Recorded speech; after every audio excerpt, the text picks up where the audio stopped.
Alright, so I'm going to show you how to start your texture artist trading card.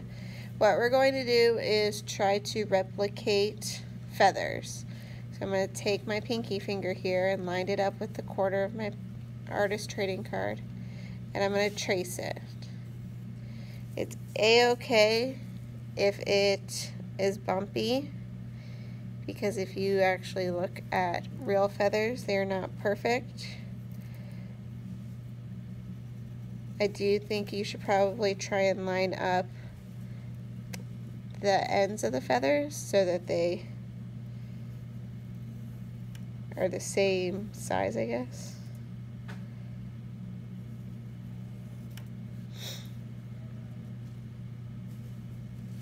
So then at this point, where the first two feathers meet, take your pinky finger and go up.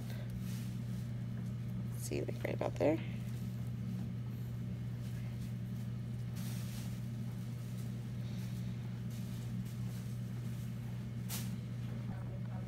Alright, so back at it. Someone walked in and talked to me. I'm pretty popular on these parts. So just take your pinky. Remember, I do not expect perfection. My lines aren't perfect. Yours shouldn't be perfect. Do not stress, okay? And then I'm going to come up here. I'm going to keep going. And we are going to try to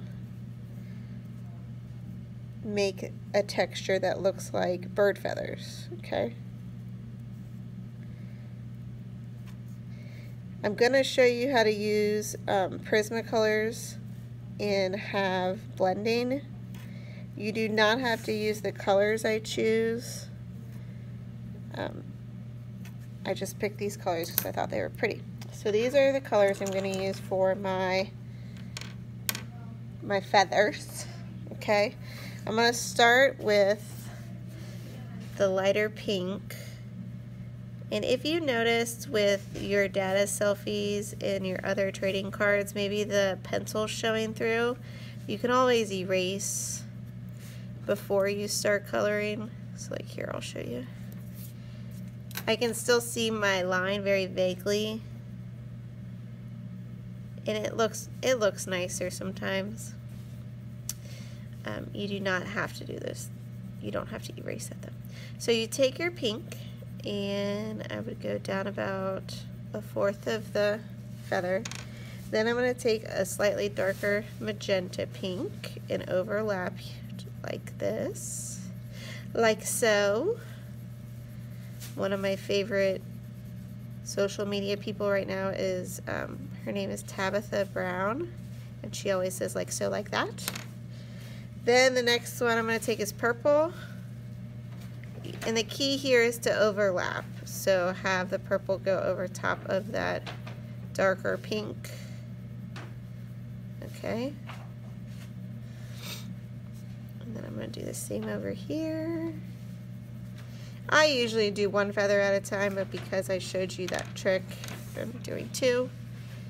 Then this blue, I'm going to take down here.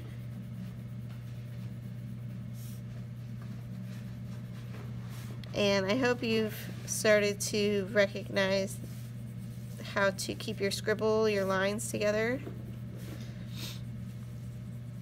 And so then the cool part to blend this so it doesn't look so pink, purple, and blue, take that lighter color now and go back on top.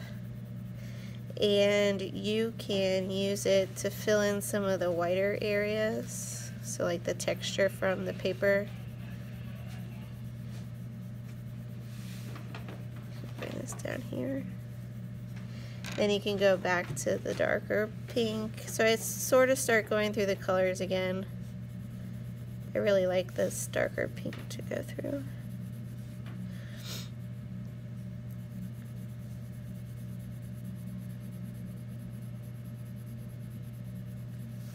And then I'll take my purple again. And see how it starts to blend much, much better. And I'm even taking my purple all the way to the bottom.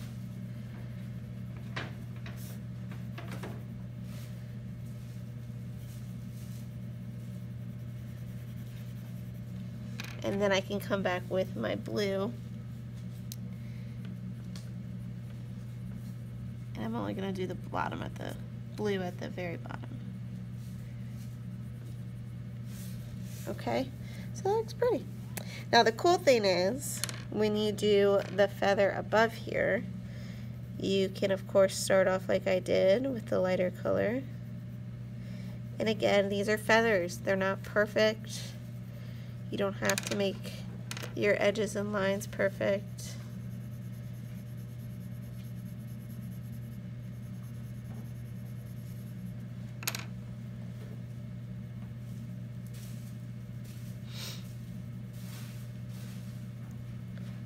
So watch how these will pop out. This is me geeking out like an art person. As soon as you make the background darker, the lighter value, which for this is the pink, will pop, and it looks so pretty. See how nice that looks? Alright, oops, wrong thing. I'm going to take the blue now.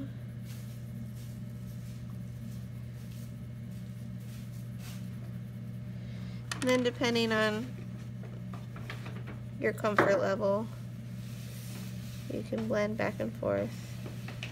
And when you're happy with all of that, then you could take the blue or the purple and do a line, a couple lines,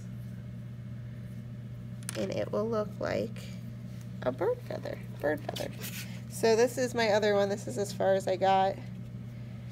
I plan on finishing these for you so you can see what it looks like at the end. So this is your texture. You're doing feathers.